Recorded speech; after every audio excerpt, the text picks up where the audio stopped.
இருந்து 25 வரைக்கும் சங்கரங்கோயிலில் சீலார வேலை பார்த்துக்கிட்டு இருந்தேன் சார். அங்கே இருந்த PM குமார் சாரும் முப்படாமல் ஒரு மேடம் இருந்துக்கிட்டு என்னை இருந்துக்கிட்டு நீ ரொம்ப நாள் வேலை பார்த்தேன், வேலையை விட்டு போங்கன்றுச்சு. நான் செங்கோட்டைட்டு போய் வேலை பார்த்தேன். அங்கேயும் குமார் சார் வந்து மேனேஜர் சொல்லி என்னை இறக்கி விட்டார். அதிலிருந்து கலெக்டர் ஐயாட்ட பெடிஷன் கொடுத்தேன். கொடுத்த உடனே அவங்க புறவழிச்சாலையில் இதே மாதிரி தான் கஷ்டப்படாமனு பாவம்னு சொல்லி எனக்கு கொடுத்தாங்க. கொடுத்து முடிச்சோடனே இவர் இங்கே இருந்து இப்போ ஏஎம்மா மாறினோடனே நீ இவ்வளோ நாளாக வேலை பார்க்க நீ வெளியே வரணும். அப்போ நான் ஒன்று கேட்டேன், சார் இந்த மாதிரி நான் ஒரு கஷ்டப்பட்ட ஜாதிக்காரனை சேர்ந்தவன், எனக்கு இந்த மாதிரி செஞ்சு கொடுங்க சார் அப்படின்னு. உனக்கு பஞ்சாயத்து போர்ட்டில் இடம் வாங்கி தரேன், இப்போ எங்கள் ஊருக்கு நகராட்சியில் உனக்கு குப்புரவு அள்ளித்தரம்னு சொல்லி ரொம்ப ஒரு தாழ் மனைப்பான்மையோடு என்னை பேசிட்டார். அது எனக்கு ரொம்ப கஷ்டம். 3ஆம் நாள் வந்து நான் வந்து டவுனில் 4Aன்னு ஒரு வண்டியில் ஓட்டிக்கிட்டு சார். அந்த வண்டியில் வந்து டவுனில் வச்சு என்னை கீழே இறக்கி விட்டு ஆளுகளுக்கு முன்னாடி அசிங்கப்படுத்திட்டாங்க சார். அதுக்கு அவர் பேர் சார் ஸ்டீவன் சார். என்ன காரணம் சொல்லுவாங்க? அது நீங்கள் ரொம்ப நாள் வேலை வைக்காதனால வேலை கொடுக்க முடியாது அப்படின்னு மட்டும் சொல்லுவாங்க. வேறு எந்த தவறும் மேலே கிடையாது சார். நான் தற்காலிக பணியாளர் தான் சார். ஒரு நான் 2024 வேலை வாங்க சார். சார் இப்போ திருநெல்வேலி பைபாஸ் போல சார். டவுனில் வச்சு கோயில் வாசலில் பக்கத்தில் இறக்கி விட்டாங்க சார். வேறு மாட்டு கண்டர் வர சொல்லி என்னை போக சொன்னாங்க சார்.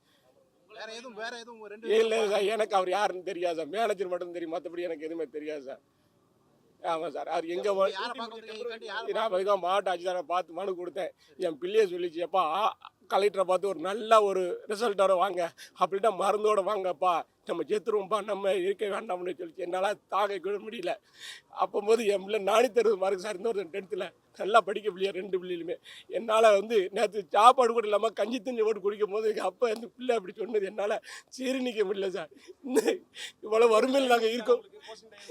இல்லை சார், எனக்கு 47 வயசாகிடுச்சு, 46 வயசாகிடுச்சு சார். நான் இதுக்காக வேண்டி பிரதமர்கிட்ட கொடுத்துருக்கேன், ஜனாதிபதிட்ட கொடுத்துருக்கேன், முதலமைச்சர்கிட்ட கொடுத்துருக்கேன், கலெக்டர்கிட்ட பல முறை கொடுத்துருக்கேன் சார். இது வரைக்கும் எந்த ஒரு நடவடிக்கை இல்லை. நீங்கள் பார்த்து தயவு இருந்து ஏதாச்சும் செய்யுங்க. என் பிள்ளைகளுக்கு சோத்துக்கு வழி செய்யுங்க. ஏதாச்சும் ஒரு நிர்வாகத்தில் எனக்கு டெம்பரவரி வழி கொடுத்தாலும் சரி, சாப்பாடு இருந்தால் போதும் சார். எனக்கு வேறு இது என் பேர் சிறி தம்பி தரேன் சார்.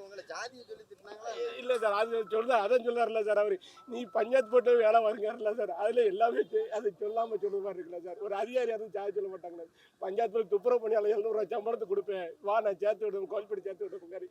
எனக்கு அது வேறு மனவளத்தில் நான் இது வரைக்கும் கேட்டு. எனக்கு ஊர் வந்து கற்புணத்து அச்சப்பட்டி கிராமம், மானூர் தாலுகா.